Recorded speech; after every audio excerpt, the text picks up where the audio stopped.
Olá, tudo bem? Eu sou Rafael, trabalho na biblioteca pública e resolvi compartilhar um pouco da minha vivência como servidor público atuando na biblioteca pública e também como leitor.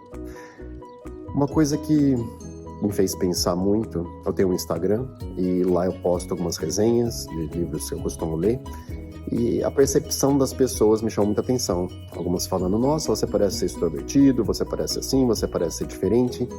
E eu fiquei pensando em muitas pessoas que eu conheço que se apresentam de uma forma diferente na mídia, principalmente em vídeo, né?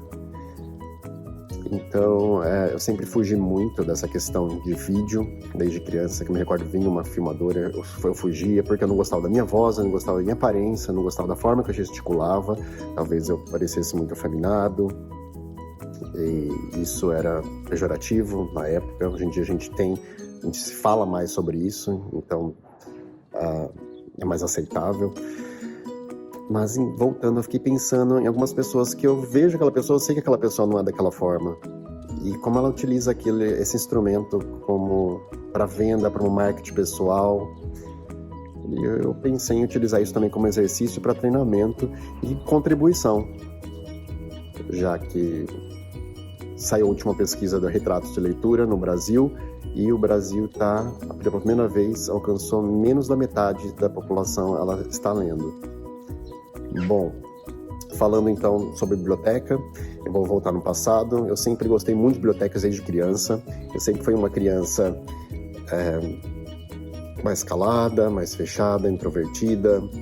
E as bibliotecas, para mim, eram espaços seguros. Porque muitas vezes o ambiente escolar ele não é um espaço seguro.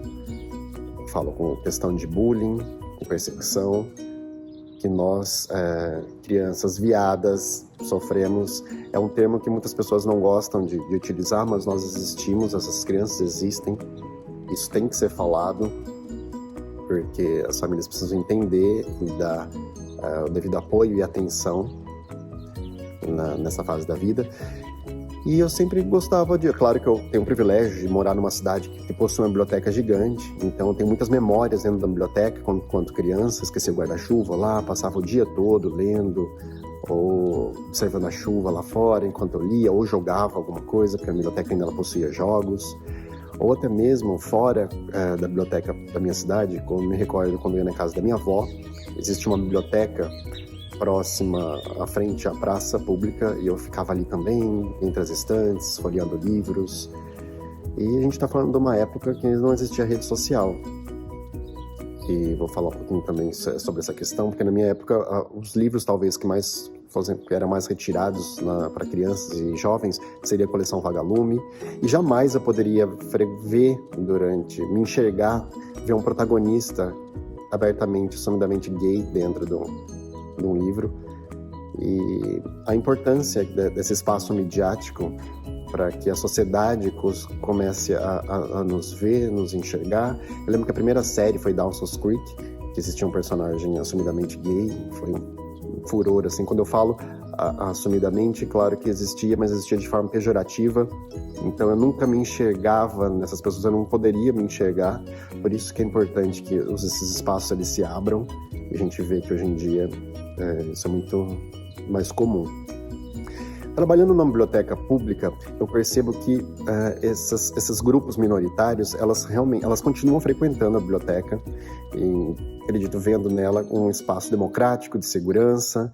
Então, por isso que as bibliotecas elas devem ser espaços democráticos que possam acolher essas minorias e espaços seguros, onde elas possam exercer sua função como cidadã, mostrar quem elas são. Enfim, isso faz parte de uma construção social, elas como pessoa. E eu acredito muito no poder das bibliotecas nesse sentido, né? De espaço que promova criatividade e tudo mais. Inclusive, falando de bibliotecas, eu me recordo quando eu era criança, eu gostava muito de ficar na biblioteca escolar, muitas vezes sozinho. Inclusive, muitos livros que eu folheio, eu encontro hoje em dia, me remetem à criança que eu era. E que eu vejo e falo, nossa, eu lembro desse livro enquanto eu estava na biblioteca da minha escola. Essa lembrança afetiva. Eu acho que é isso. Não sei como é que vai ser as postagens, enfim, como é que vai ser esse vídeo. A gente acha que é tudo muito comum, mas eu gravei esse vídeo 6 vezes. Mas vocês vão ver que tem barulhos aqui, tem pássaros, enfim, tem carros passando. Vamos ver como vai ser essa experiência, se eu consigo continuar. Abraço.